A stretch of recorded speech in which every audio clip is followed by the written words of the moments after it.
بسم اللہ الرحمن الرحیم۔ السلام علیکم ناظرین کرام، 6 ججز جو اسلام آباد ہائی کورٹ کے تھے، جو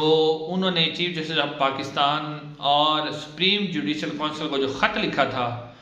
اس خط اگر آپ دیکھیں تو یہ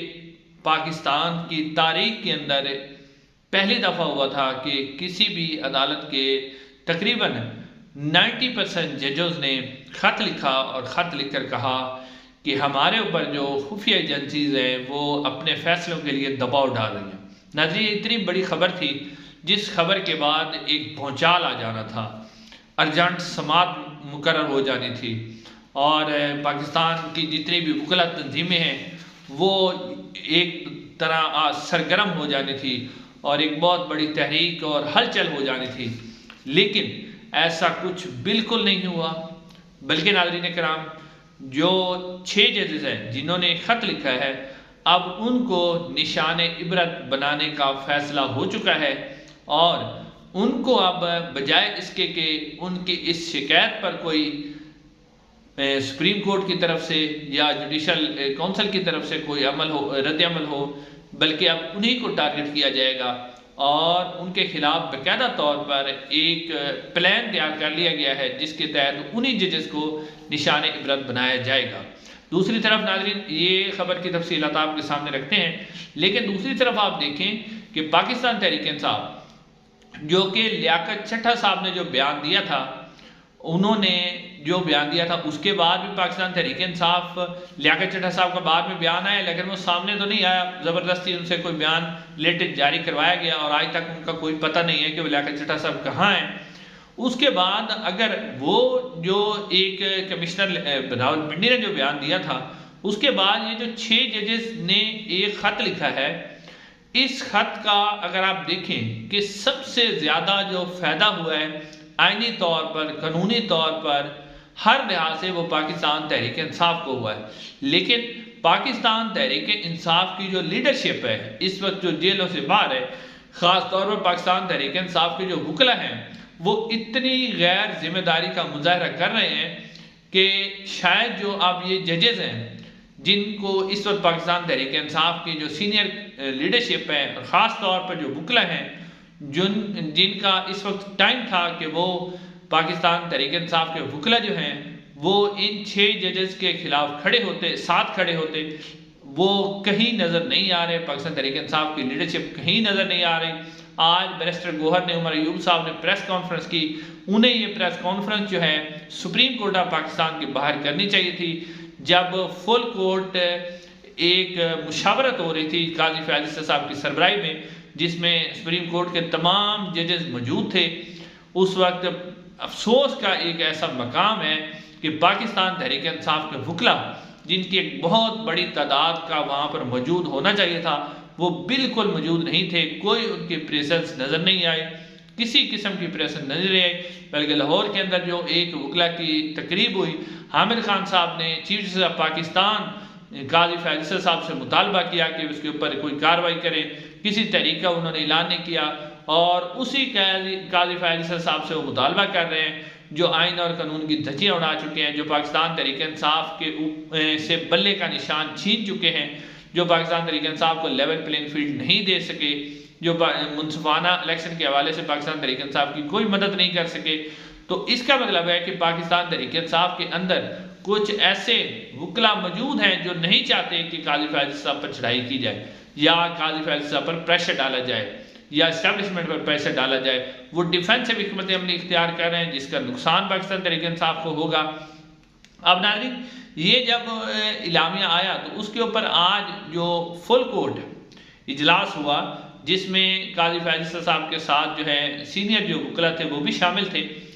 اور اس فل کورٹ اجلاس کی کوئی بھی جو ہے اعلامیہ جاری نہیں ہوا۔ ججز نے مشاورت کی، مشاورت کے بعد کوئی بھی اعلامیہ جاری نہیں ہوا کہ کیا اس کے اوپر کوئی ازخر نوٹس ہوگا، اور ساتھ ساتھ جو ہے کچھ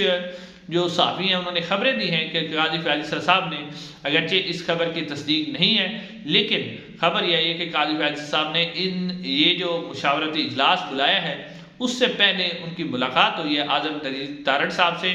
اور اٹارنی جنرل پاکستان سے۔ اعظم نذیر تارڑ صاحب کے ذاتی تعلقات ہیں قاضی فیاض صاحب سے، اور پھر آپ پاکستان تحریک انصاف اور نون لیگ کا یہاں سے بھی فرق کا اندازہ کریں کہ جب قاضی فیض صاحب کے خلاف جو ریفرنس آیا تھا تو اس میں مسلم نون کھڑی تھی، پورا جو اس وقت عاصمہ جہانگیر گروپ ہے کیونکہ وہ پاکستان مسلم نون کے ساتھ ہے، اسٹیبلشمنٹ کے ساتھ ہے، تو وہ اس وقت کھڑا تھا. لیکن اب جو حامد خان گروپ ہے دوسرا، وہ بالکل اس وقت بیک فٹ پہ ہے، کہیں وہ نظر نہیں آ رہے، بار کونسل بھی نظر نہیں آ رہی، ہومیوپیتھک اعلامیے وہ جاری کر رہے ہیں کسی قسم کے. لیکن اب کہا یہ جا رہا ہے کہ قاضی فیض صاحب کی مسلم نون سے مشاورت ہوئی ہے، ان کی پہلے ملاقات ہوئی ہے، اس کے بعد انہوں نے یہ والا جو ہے مشاورتی اجلاس بلایا جس کے اوپر کوئی فیصلہ نہیں ہو سکا. لیکن اگر آپ دیکھیں تو اب ان جو 6 ججز ہیں، لگ یہ رہا ہے کہ یہ اب کیونکہ پہلے ان کی فیملیاں محفوظ نہیں تھی، ججز کو پہلے دھمکیاں دی جا رہی تھی، اور اگر اب بھی پاکستان تحریک انصاف جو کہ اس وقت اس کی سب سے بڑی بینیفیشری ہے، جس کی سب سے بڑی ذمہ داری ہے ان کے وکلا ونگ کی، وہ کھڑے نہیں ہوتے تو ان وکلا کا انجام بھی لیاقت چٹھا والا ہوگا، ججز کا انجام لیاقت چٹھا والا ہوگا. اور اس کے ثبوت کے طور پر میں کہوں کہ میاں داؤد ایک وکیل ہیں جو کہ ٹاؤٹ وکیل ہیں، جو کہ اسٹیبلشمنٹ کے بہت قریب ہیں، جب بھی کوئی ضرورت پڑتی ہے تو انہیں استعمال کیا جاتا ہے. وہ جناب آ جاتے ہیں میدان کے اندر. اب بھی وہ میدان کے اندر آئے ہیں اور انہوں نے درخواست دائر کی ہے کہ ان 6 ججز کو کام سے روکا جائے، کیونکہ انہوں نے پاکستان تحریک انصاف کو ایک بیانیہ بنا کے دیا ہے اور اس کے جو ہے تحقیقات کی جائیں اور اس کے اوپر کارروائی کی جائے. ناظرین، یہ جو میاں داؤد صاحب ہیں، یہ آپ کو بتاتے چلیں کہ یہ وہ والے وکیل ہیں جو جسٹس مظاہر علی اکبر نقوی صاحب، ان کے خلاف جو ریفرنس تھا وہ انہوں نے دائر کیا تھا، ان کی مخالفت انہوں نے کی تھی. اس کے علاوہ جو ہے عمر اتیاب بندیال صاحب کے مخالف یہ کھڑے رہے. عمر اتیاب جو اس سے پہلے عمر اتیاب بندیال صاحب کے بارے میں بہت کچھ بول چکے ہیں، عمر اتیاب بندیال کے خلاف انہوں نے باقاعدہ طور پر ایک کمپین چلائی. اور سب سے بڑھ کر کہ جو عمران خان صاحب کا جس نوید نامی شخص نے وزیر آباد میں حملہ کیا تھا، جو شوٹر تھا عمران خان صاحب کو جس نے قتل کرنے کی کوشش کی، اس کا وکیل بھی یہی شخص تھا. تو آپ یہاں سے اندازہ کریں کہ یہ کس کا شخص ہے اور کون اس کو سپورٹ کرتا ہے. تو یہ بڑے صاحب کا آدمی ہے اور بڑے صاحب ہی سے سپورٹ کرتے ہیں. تو اب جناب اس کے ذریعے ایک درخواست دائر کی گئی ہے اور لگ یہ رہا ہے کہ اب اسی کی درخواست کو انٹرٹین کیا جائے گا اور اس کے اوپر، کیونکہ قاضی فیض صاحب جو ہیں وہ مکمل طور پر کمپرومائز ہیں اور پاکستان تحریک انصاف کا انہی سے مطالبہ کرنا ایک ایسی منطق ہے جو سمجھ نہیں آتی کہ کیسے وہ مطالبہ کر رہے ہیں. اس کا مطلب ہے کہ ان کے اندر کچھ لوگ ایسے موجود ہیں کہ جو قاضی فیض صاحب کے نہیں چاہتے کہ ان کے اوپر پریشر ڈالا جائے یا ان سے کوئی اس قسم کا جو ہے فیصلہ کروایا جائے. تو اس سے لگتا ہے کہ ان ججز کو خود ہی قربانی دینی پڑے گی. ان کے ساتھ بھی کسی نے کھڑا نہیں ہونا، وکلا تنظیمیں بھی کھڑا نہیں ہو رہی. تو اب